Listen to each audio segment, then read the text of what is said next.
জমজম পানির ব্যাপারে আপনি যে বলছেন ব্রিটেনে নাকি একটা এক্সপেরিমেন্ট করা হয়েছিল যে এটা নাকি বিষাক্ত। তো পরে রিসার্চ করে দেখা গেছে, আপনি পরের কথাটা আর বলেন নাই, রিসার্চ করে দেখা গেছে যে ওরা যে পানিটা নিয়ে রিসার্চ করছিল সেটা আসলে জমজমের পানি ছিলই না, সেটা অন্য কোনো সোর্সের পানি ছিল।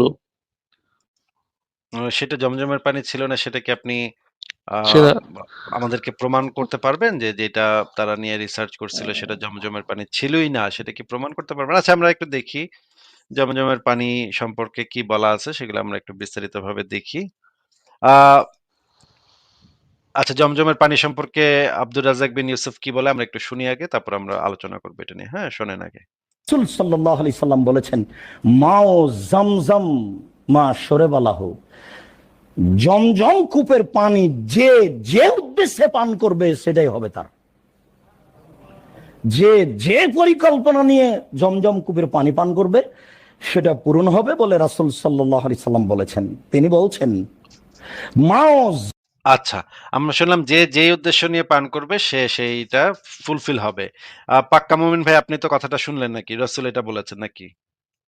হ্যাঁ, আমি যদি এখন জমজম হ্যাঁ পানি সেটা তো খাওয়ানোর আগে আমরাও বিশ্বাস করি ভাইয়া। এটা মানে মনে করেন পৃথিবীর সমস্ত হাসপাতালে তো এখন আর এই যে ডাক্তার রোগী, ডাক্তার ওষুধ-টষুধ এগুলোর আর দরকার নেই ভাই। তাইলে তো ভাই জমজমের পানি রাখলেই তো হইতো। সবাই বিশ্বাস নিয়ে পান করব যে আমার ক্যান্সার ভালো হয়ে যাক, আমার এইডস ভালো হয়ে যাক, আমার হার্ট ফেল ঠিক হয়ে যাক, আমার এইটা ঠিক হয়ে যাক, সেটা ঠিক, কিন্তু কিডনির সমস্যা ঠিক হয়ে যাক। তাইলে ভাইয়া, তো কিন্তু আমরা জমজম পানিটা ছোট, ছোট শিশিতে ভইরা বিভিন্ন হাসপাতালে সাপ্লাই দিতে পারি, তাহলে তো আর হাসপাতালের মানে ওষুধপত্র, এত মানে চিকিৎসা পদ্ধতি, এগুলা কোনো কিছুই তো আর দরকার হয় না ভাই। আমার তো মনে হয় যে এটা একটা ভালো পদ্ধতি হইতে পারে। নাকি ভাই, কি বলেন? না ভাই, আপনি শুনেন, কোন একটা জিনিসের রেজাল্ট পাওয়ার জন্য আপনাকে ওই জিনিসটাকে বিশ্বাস করতে হবে ঠিক মতো। আপনি যদি ঠিক বিশ্বাস আছে, না করে ঠিক আছে। কিন্তু জমজমের পানি পান করেন এখানে তো তাহলে তো হবে এখানে না। তো বলা নাই, এখানে তো বলা নাই যে শুধুমাত্র বিশ্বাস করলে এই জমজমের পানিটা কাজ করবে আর বিশ্বাস না করলে জমজমের পানিটা কাজ করবে না। এইটা তো এই হাদিসে বলা নাই বা এই বক্তব্যে তো বলা নাই। এখানে যেটা বলা আছে যে জমজমের পানি যদি আপনি পান করেন, যে যেই উদ্দেশ্য নিয়েই পান করেন সেই উদ্দেশ্যটা ফুলফিল হবে। তাহলে তো জমজমের পানি পান করে তো আমরা সবাই সুস্থ হয়ে যেতে পারি। আমি জমজমের পানি পান যদি করি যে আমি কিয়ামত পর্যন্ত বাইচা থাকবো। তাইলে তো ভাই আমি কিয়ামত পর্যন্ত বেঁচেই থাকবো, তাই না? আমারে তো আর আপনি মারতে পারবেন না। তখন আমারে কোপ দিলেও কেউ মারতে যদি পারবে না নাকি? যদি আপনি বলেন। বিশ্বাস করে করেন তাহলে আচ্ছা, তো তাইলে আপনি একটু অবশ্যই হবে। ভাই, আপনি একটু বিশ্বাস করে আপনার সমস্ত যত বিশ্বাস আছে সমস্ত বিশ্বাস এড কইরা আপনি একটু জমজমের পানি খাইবেন এবং এমনভাবে খাইবেন, আপনি চাইবেন যে আপনি যেন কিয়ামত পর্যন্ত আর না মরেন। ঠিক আছে? এরপরে এটা আমি তো আপনারে স- এরপরে এটা কি তো করবেন ভাই? সম্ভব না ভাই, কারণ ওমা, বর্তমানে মানুষের ইমান ওমা অসম্ভব না কেন? আপনার আল্লাহর প্রতি বিশ্বাস নাই? শুনেন না ভাই। ও, এখন বাইরে গেছে নাকি? এখন সব বাইরে গেছে। সব বিশ্বাস বাইরে গেল নাকি? আপনি ভাই এই যে হ্যাঁ ভাই, জমজমের পানি খাইবেন যে আপনি বর্তমানে কিয়ামত। ইমান মানুষের অনেক, এমন আচ্ছা, রাসূল আপনার তো সাল্লাল্লাহু আলাইহি আছে, ওয়াসাল্লাম হাদিসে আপনার তো বলছে আছে। যে শেষ আপনার জামান। ভাই বাইরে একটু আপনার তো ইমান বলিস, আছে। ভাই বাইরে আপনার তো ইমান আছে। আপনি জমজমের আমার পানি ইমানে তো এত নাই খাইবেন। ভাই। ভাই আপনি ইমান নিয়া খাইবেন, বেশি করে ইমান নিয়া খাইবেন যে জমজমের পানি আমি খাবো, কেমনে আমি সম্ভব কিয়ামত ভাই? পর্যন্ত। আপনারা নাস্তিকরা যা শুরু করছেন, কেমনে ভাই আমরা এত ইমান রাখবো? আপনি এভাবে জমজমের পানি খাইবেন যে কিয়ামত পর্যন্ত আমি বাইচা থাকতে চাই। এরপরে ছাদের থেকে গিয়া লাফ দিবেন, বুঝছেন? ছাদের থেকে লাফ দিয়া পোলাপান ডাইকা কইবেন যে, "এই যে দেখ, আমি ছাদের থেকে লাফ দিতেছি, আমার কিছুই হইব না। কারণ আমি জমজমের পানি খাইছি। আমি বিশ্বাস করি আমার কিছুই হইব না।" এই বিশ্বাস নিয়ে আপনি লাফ দিবেন। দেখবেন কিচ্ছু হইব না ভাই। আপনি একদম সুস্থ থাকবেন ভাই। আল্লাহর কসম ভাই। সত্য কথা বলতেছি, আপনার কিচ্ছু হইব না। ভাই পরীক্ষাটা কি আপনি করবেন? না, আমার তো বিশ্বাসই তো ভাই বিশ্বাস নাই হচ্ছে না। নাকি? বিশ্বাস হচ্ছে না। এখন যদি আল্লাহর এটা উপর তৎকালীন আচ্ছা। সাহাবীরা যদি করতো তাহলে অবশ্যই হইতো এই জিনিসটা। করলে তো মোহাম্মদ নিজেই করতো। নিজেই তো বিষ খাইয়া মরছে। আচ্ছা, আমরা আরো ভিডিওটা শুনি, শুনেন, হ্যাঁ? জমজম খায়রু মাইন আলা ওয়াজহিল আরজে, জমজমের পানি পৃথিবীতে যত পানি আছে সবচেয়ে উত্তম পানি। জমজমের পানি পৃথিবীতে যত পানি আছে সবচেয়ে উত্তম পানি। এই কথা বলার পরে তিনি বলছেন যে তমিন অসেফা ও সাকমিন, জমজম কূপের পানি পান করলে এইটা হবে ক্ষুধার জন্য খাদ্য আর রোগের জন্য আরোগ্য। এই জমজম কূপের পানি পান করে আপনি মাস মাস থাকতে পারেন। আবু জার গেফারের জন্য 19 দিন ছিলেন। এটাই খাদ্য। আর যদি কোনো কিছু খাদ্য না খায় তাহলে থাকতে পারবে। এবং যে কোনো রোগের আরোগ্য জমজম কূপের পানি, এ কথা রাসূল সাল্লাল্লাহু আলাইহি সাল্লাম বলেছেন। প্রথম কথা হলো, জমজমের পানি এটা আল্লাহ সুবহানাহু ওয়া তাআলার প্রদত্ত বিশেষ একটি নিয়ামত। ইব্রাহিম আলাইহিস সালাতু ওয়াস সালামের সন্তান ইসমাঈল আলাইহিস সালাতু ওয়াস সালামের মাধ্যমে এই নিয়ামতটি আল্লাহ সুবহানাহু ওয়া তাআলা আমাদেরকে দান করেছেন। এই জমজমের পানির যে ফজিলত এবং মাহাত্ম্য রয়েছে, মর্যাদা রয়েছে, তার ভিতরে প্রথম কথা হলো জমজমের পানি পান করা এটা ঈমানদারের আলামত। এটা মুনাফিকি থেকে মুক্তির অন্যতম একটি আলামত। নবী আলাইহিস সালাম ইরশাদ করেছেন, আত-তাদাল্লু'ু মিন মা'i জামজাম বারাআতুম মিনান নিফাক। জমজমের পানি পান করা এটা নেফাকি থেকে, মুনাফিকি থেকে মুক্তির একটি নিদর্শন। সে যে মুনাফিকি থেকে মুক্ত, তার ভিতরে যে কপটতা নাই, সে যে মুমিন, তার একটা আলামত হলো জমজমের পানি পান করা। অতএব এটা ঈমানদারের পরিচয়, মুনাফিকি থেকে মুক্তির মার্কা জমজমের পানি পান করা। জমজম কূপের এই পানি আল্লাহ সুবহানাহু ওয়া তাআলা এটাকে বরকতময় করেছেন।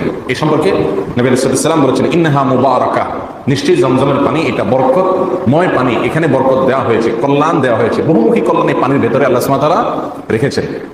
ইন্নাহা তাআমুন তা'মিন ওয়া শিফাউস সাকিমিন, নিশ্চয়ই এই যে পানি এটা খাদ্যের কাজ দেয়, আবার ওয়া শিফাউস সাকিমিন, এবং এটা আরোগ্য লাভ করার, যা এটার মাধ্যমে রোগ থেকে, বালাই থেকে, অসুস্থতা থেকে আল্লাহ সুবহানাহু ওয়া তাআলা শিফা এবং সুস্থতা, আরোগ্য রেখেছেন এই জমজমের পানির ভেতরে। হাসান সূত্রে বর্ণিত এক হাদিসে আসছে, মা উযমজামা লিমা শুরিবা লাহ, জমজমের পানি যে উদ্দেশ্যে পান করা হয় আল্লাহ সুবহানাহু ওয়া তাআলা সেই উদ্দেশ্য পূরণ করেন। দুনিয়াবী উদ্দেশ্য হতে পারে, আখিরাতের কোনো উদ্দেশ্য হতে পারে। আল্লাহ সুবহানাহু ওয়া তাআলার কাছে জমজম পানি পান করার সময় যদি বিশেষ কোনো টার্গেট, বিশেষ কোনো চাওয়া আল্লাহর কাছে পেশ করা হয়, তো সেই চাওয়াটা আল্লাহ সুবহানাহু ওয়া তাআলা পূরণ করেন। জমজমের পানি প্রসঙ্গে এরকম আরো বহু ফজিলতের কথা আসছে, মোটামুটি এই কয়েকটি কথাই যথেষ্ট। এটা বারাআতুম মিনান নিফাক, নেফাকি থেকে মুক্তি। রাসূল আকরাম সাল্লাল্লাহু আলাইহি ওয়াসাল্লামের যুগে মুনাফিকরা এই জমজমের পানি পান করত না। এটা পান করা হলো ঈমানদারের একটা মার্কা। এটা যে উদ্দেশ্যে পান করা হয় সেই উদ্দেশ্য পূরণ করে। এটা বরকতময়, আল্লাহ তাআলা এখানে বরকত দান করেছেন। এটা যেরকম বিশেষ স্বাদ রয়েছে, এটা যেরকম খাদ্যের কাজ দেয়, সেই সাথে এটা বিভিন্ন রোগবালাই থেকে আরোগ্য লাভেরও মাধ্যম। বিশেষ করে দুরারোগ্য ব্যাধির জন্য জমজমের পানি যারা পান করেছে, নিয়ম করে পরীক্ষিত এবং প্রমাণিত বিষয়টি যে আল্লাহ সুবহানাহু ওয়া তাআলা তাদেরকে জমজমের পানির মাধ্যমে শেফা দান করেছেন। যেই রোগের কোনো চিকিৎসা নাই, মানুষ নিরাশ হয়ে গেছে, কোনো চিকিৎসা খুঁজে পাচ্ছে না, এরকম রোগ থেকেও নিয়মিত জমজমের পানি পান করার ফলে আল্লাহ সুবহানাহু ওয়া তাআলা শেফা দিয়েছেন। এরকম বহু নজির পাওয়া যায়, বিধায় এটা একটা বড় ফজিলতের বিষয়। আচ্ছা, আমরা শুনলাম জমজমের পানির ফজিলত কি কি। এটা নিয়ে হাদিসেও যে জিনিসটা বলা আছে, বলা হচ্ছে যে জমজমের পানির মাহাত্ম্য, হাদিস সম্ভার গ্রন্থের 1201 নম্বর হাদিস, সহিহ হাদিস। রাসূলুল্লাহ বলেছেন, নিশ্চয়ই তা জমজমের পানি বরকতপূর্ণ, তা তৃপ্তিকর খাদ্য ও রোগ নিরাময়ের ঔষধ। তাহলে তো ভাই আর এই যে মানে করোনা টরোনার ভাইরাসের টিকা টুকা বাইর করা টরা এগুলো দরকার ছিল না। ওই জমজমের পানি খেলেই মক্কা মদিনা। ভাই মক্কা মদিনা বন্ধ করে দিছিল কেন করোনার সময়, একটু যদি বলতেন। যে ওদের কাছে তো জমজমের পানি ছিল, ওরা মক্কা মদিনা বন্ধ করে করোনার জন্য সব বন্ধ করে দিছিল, পুরা হজ টজ বন্ধ করে দিছিল। কেন করছিল ভাই? পাক্কা মুমিন ভাই? ও তাদের ওই যে বিশ্বাসটা নাই আসলে তেমন মানুষের ও, মধ্যে বর্তমান জমানায়। রাসূল সাল্লাল্লাহু আলাইহি ওয়াসাল্লাম তো ভাই হাদিসের মধ্যে বলছে যে শেষ জমানায় মানুষের ঈমান হবে জ্বলন্ত আগুনের মতো। হাতের মধ্যে যদি আচ্ছা, জ্বলন্ত রাখেন আচ্ছা, তেমন ঈমান হবে। তো বুঝতে পারলাম। এই ইমান টিমান নাই দেখা এগুলা করতে হয় না, কিন্তু হাতের কাছে যে জিনিস আছে, ভালো, মানে রোগ নিরাময়ের ঔষধ আছে, এগুলা রাইখা ইয়ারা এই সমস্ত করে, কারণ হচ্ছে তাদের। আচ্ছা, খাদ্য গুণ সম্পন্ন পানি হচ্ছে কি একটা বিপজ্জনক পানি, হ্যাঁ। এটা হু থেকে যে জিনিসটা বলা হয়েছে, এখানে আপনি দেখলেন এই জমজমের পানিটা হচ্ছে খাদ্য, তৃপ্তিকর খাদ্য, মানে খাদ্য, খাদ্য নাকি এটার ভিতরে মিশ্রিত আছে, হ্যাঁ। আহ এইটা হচ্ছে একটা খুবই মারাত্মক রকমের, এই ধরনের পানি যেগুলা সেগুলো হচ্ছে মারাত্মক রকমের পানি। খাদ্য গুণ সম্পন্ন পানির সম্ভাব্য বিপদ। হু থেকে যে জিনিসটা, বিশ্ব স্বাস্থ্য সংস্থা থেকে যেটা বলা হয়েছে, পানিতে অতিরিক্ত মাত্রায় নাইট্রেট, আর্সেনিক, ফ্লুরাইড বা লেড থাকলে এটি মানবদেহের জন্য মারাত্মক ক্ষতির কারণ হতে পারে। অতিরিক্ত দ্রবীভূত খনিজ যদি থাকে, ক্যালসিয়াম, ম্যাগনেসিয়াম যদি অতিরিক্ত দ্রবীভূত থাকে সেই পানিতে তাহলে কিডনিতে পাথর তৈরির সম্ভাবনা বাড়ায়। ব্রিটিশ মেডিকেল জার্নাল থেকে যে জিনিসটা বলা হয়েছে, দীর্ঘমেয়াদে হার্ড ওয়াটার পান করলে কিডনি ও হৃদরোগের ঝুঁকি বাড়ায়। পানির পরিবর্তিত পিএইচ লেভেল যদি হয়, পানি যদি অতিরিক্ত ক্ষারীয় বা অম্লীয় বা ক্ষারীয় হয়, তবে তা পরিপাক তন্ত্রের উপর নেতিবাচক প্রভাব ফেলে। জাতিসংঘের খাদ্য ও কৃষি সংস্থা FAO অনুসারে পানির পিএইচ লেভেল 6.5 থেকে 8.5 এর মধ্যে থাকে স্বাস্থ্যসম্মত। এর বেশি বা কম হলে তা হজমজনিত সমস্যার সৃষ্টি করতে পারে। ব্যাকটেরিয়া ও পরজীবী সংক্রমণ, খাদ্যগুণ সম্পন্ন পানিতে জীবাণুর সংক্রমণ বেশি হতে পারে। উদাহরণস্বরূপ কাঁচা দুধ বা ফলের রস মিশানো পানিতে ব্যাকটেরিয়া ভাইরাস দ্রুত বৃদ্ধি পেতে পারে, যা ডায়রিয়া, টাইফয়েড ও হেপাটাইটিস এর মতো রোগ সৃষ্টি করতে পারে। Centre for disease control and prevention (CDC) অনুসারে প্রতিদিন বিশ্বব্যাপী হাজার হাজার মানুষ দূষিত পানির কারণে ডায়রিয়া জনিত রোগে আক্রান্ত হয়। ভাই কিছুদিন আগে আমাকে একজন আমাদের বাসায় একজন জমজমের পানি দিছিল, এটা খাওয়ার পর আমার ডায়রিয়া হয়েছিল। সত্য কথা, কথা একদম সত্য, কথা একটু মিথ্যা না, আমি একদমই বানায় বলতেছি না। ওই পানিটা খাওয়ার পরেই আমার ডায়রিয়া হয়েছিল। আমি এই জন্য জমজমের পানি খাই না, জমজমের পানি খাইলে আমার ডায়রিয়া হয়। তো আমরা যদি এই ও জিনিসগুলো ভাই, আমরা তো রেগুলারই খাই ভাই। আমার বাবা কয়েকদিন আগে হচ্ছে সৌদি আরব গেছিল, তখন ওইখান থেকে আনছিল। আমরা তো রেগুলারই খাই ভাই, আমাদের তো হয় না কিছু। তাহলে তো আপনার বোধহয় মানে অভ্যস্ত হয়ে গেছেন, আপনি বোধহয় এমনিতেই পচা পানি, পচা টচা পানি খায় অভ্যাস, আপনার পেট এগুলো বুঝে গেছে। মানে নোংরা আবর্জনা পানি টানি খায় মানে অভ্যাস আপনাদের, এই জন্য কিছু হয় না। কিন্তু ভাই আমি তো পরিষ্কার পরিচ্ছন্ন পানি খাই। আমার পানি খাওয়া, পানি হইতে হবে একদম ফ্রেশ, একদম ফ্রেশ পানি হইতে হবে। আচ্ছা, আপনাদের ধর্মে তো পানি কখনোই হয় না। যে জিনিসটা বলা আছে যে সুনান আবু দাউদ শরীফের যে একটা হাদিস আছে, ৬৬ নম্বর হাদিস। হাদিসটা কি ভাই একটু পড়ে শোনাবেন আমাদেরকে? কূপটির মধ্যে মেয়ে লোকের হারিছেন নেকড়া। পড়েন, পড়েন ভাই, পড়েন। আমরা একটু দেখি আপনার নবী কি করতো। একটু পড়েন ভাই, পড়ে শোনান আমাদেরকে, আমরা একটু শুনি হাদিসটা। কুকুরের গোশত যাবতীয় দুর্গন্ধযুক্ত জিনিস নিক্ষেপ করা হতো। রাসূল সাল্লাল্লাহু আলাইহি সাল্লাম বললেন, পানি পবিত্র, কোনো কিছু একে অপবিত্র করতে পারে না। সরি ভাই, এটার অর্থ কি একটু বুঝায় দেন ভাই।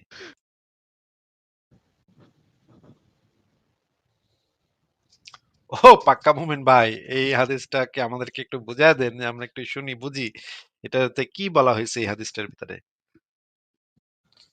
আহ সবে বুঝলাম ভাই। না না, কিন্তু একটু এখানে যে আমাদেরকে মেয়ে লোকের একটু বুঝায় দেন, এই যে হারিজেন মেয়েরা নেকড়া, হাইজেন এটা একটা, ওই যে সেই সময় তো আর এই যে মানে পিরিয়ড হইলে যে যে কি যেন লাগায় এখানে, এটা কি বলে, জিনিসটার নাম যেন কি, প্যাড প্যাড। সে প্যাড তো আর সেই সময় পাওয়া যেত না, তখন তো ন্যাকড়া লাগায় রাখতো তারা। হ্যাঁ, ন্যাকড়াটা হয়তো খুবই দুর্গন্ধযুক্ত, ময়লা আবর্জনা, রক্তারক্তি, রক্ত পতপত করে বাইরে হইতেছে, সেই রক্ত আলা ন্যাকড়া, এবং একই ন্যাকড়া আবার ভাই ভাই একটা ন্যাকড়া এখানে তো অনেক ন্যাকড়া। হ্যাঁ, হ্যাঁ, এখানে তো জমজম কূপের কথা বলা নেই, এখানে তো বুজা আহ কূপের কথা বলা হচ্ছে। ওইটাও বের করবো, জমজম কূপে মদিনার, আবার যাবো আমরা, অসুবিধা নেই। আমরা একটু ইসলামে যে এটা তো পানির আরেকটা। একটু যাচাই করে নেই ভাই, পানির ইয়াটা একটু যাচাই করে নেই। তো ইসলামে তো এই যে হাইজেন ন্যাকড়া, কুকুরের গোশত, মানে কুকুর মনে করেন মইরা গেছে, সেটার লাশ লোস গোস্ত টোস্ত ফালাইছেন, নাড়ি ভুড়ি ফালাইছেন, কুত্তার গু টু ফালাইছেন, এই পানি তো ইসলাম মতে তো পবিত্র, তাই না না ভাই, কি বলেন?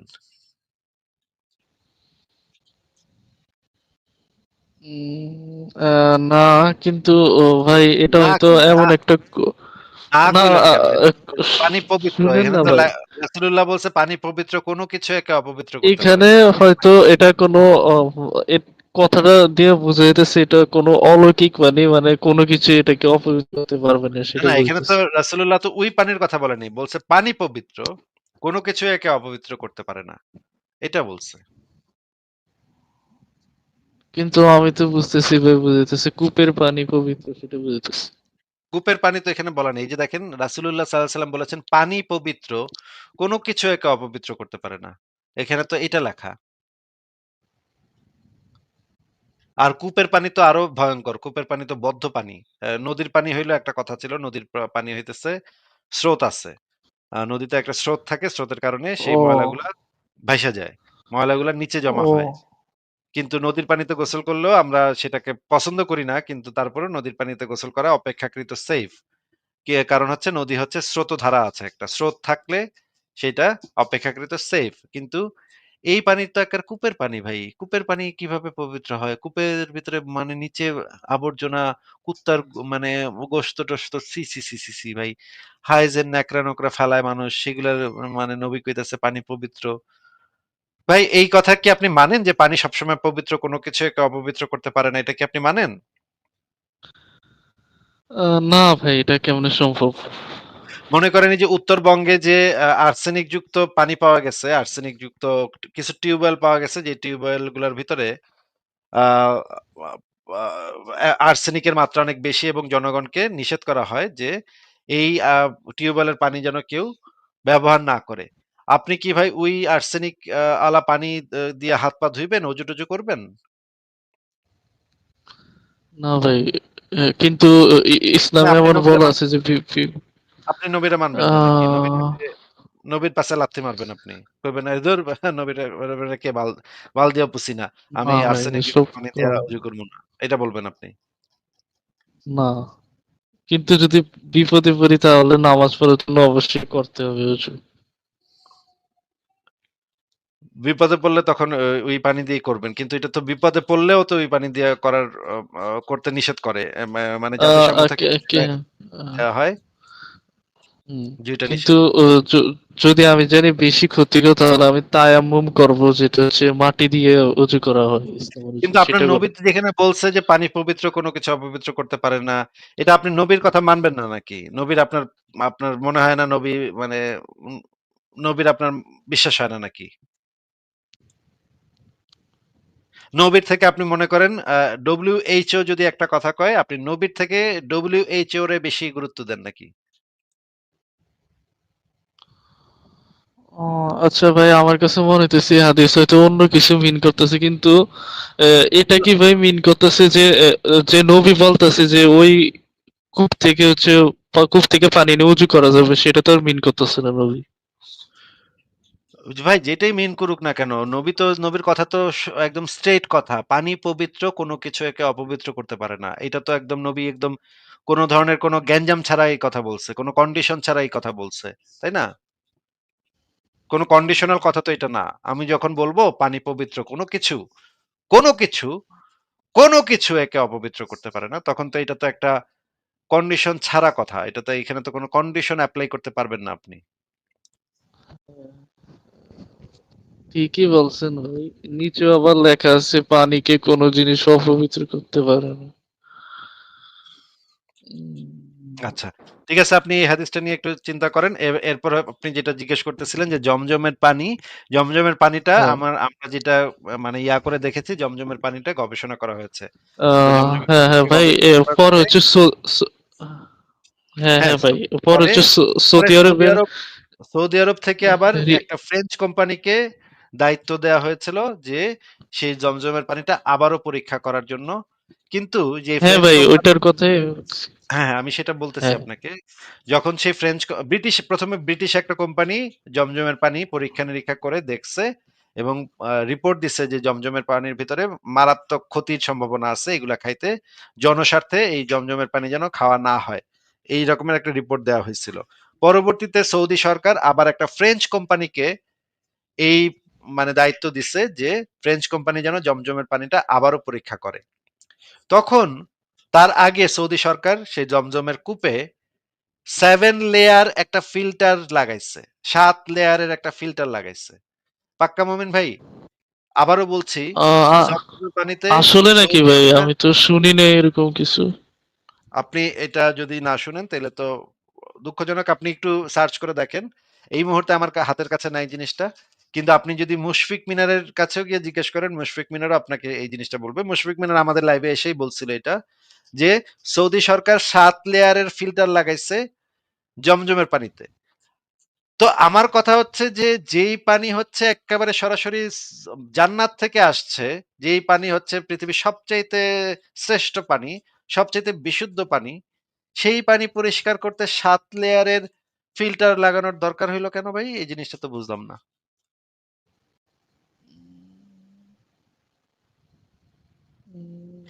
ফিল্টার লাগানোর দরকার পড়বে কেন সেই পানিতে? একটু বুঝান আমাদেরকে যে সেই পানিতে একটা ফিল্টার কেউ যদি লাগায়, ফিল্টার কেন লাগাবে? তাও আবার ৭ লেয়ারের ফিল্টার লাগাইয়া তখন একটা ফ্রেঞ্চ কোম্পানিকে দায়িত্ব দিছে যে এই পানি পরীক্ষা করতে। এরপরে তো ওই ওই ৭ যে লেয়ারের ফিল্টারের পানি এরপরে পরীক্ষা করছে, হ্যাঁ, এরপরে আর কিছু পাওয়া যায় নাই।